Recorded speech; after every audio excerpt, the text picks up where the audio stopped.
यही युद्ध को देखिकी आमर ओडिशार माननीय मुख्यमंत्री पूरा ओडिशा रे भुवनेश्वर हो ब्रह्मपुर हो संबलपुर हो पुरी हो सबु जगार कड़ा सुरक्षा बाहिनी नियोजित करिसंती। पुरी बेलाभूमि देखंतु, श्रीमंदिर देखंतु, कोणार्क मंदिर देखंतु, सबु जगार चेकिंग पोस्ट कर दिया। भुवनेश्वर विभिन्न होटेल दर्शन स्थान पार्क इत्यादि रे जीवा पूर्व आपन को पुलिस रो कड़ा सुरक्षा रे जीवा पई पड़ुची। एथिपाई माननीय मुख्यमंत्री समस्त जिलापाल आरक्षी अधीक्षक पुलिस एसपी समस्त छुट्टी बातिल करने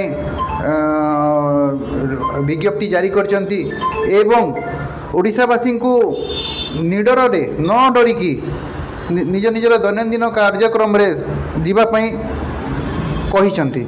भारतीय 3 प्रमुख सेना नौसेना स्थल सेना वायुसेना यही युद्ध रे पाकिस्तान को मुहतोड़ जवाब देवाई सफल होती। एठिरे आमर जलसेनार जो INS विक्रांत तांको उपरे एते प्रहार कला से राति अधे पोस्ट सब छाड़ी पलैया बाध्य हेले। प्रशासन पुलिस भाई आज आमर जेते भी एसपी समस्त छुट्टी बातिल कर दी ओडिशा पुलिस आउ आमर विमान बंदर आउ भी जो कौन सी जगह आमर चांदीपुर क्षेपणास्त्र जहाँ देखु सब रिपोर्ट समीक्षा न्यूज लाइव।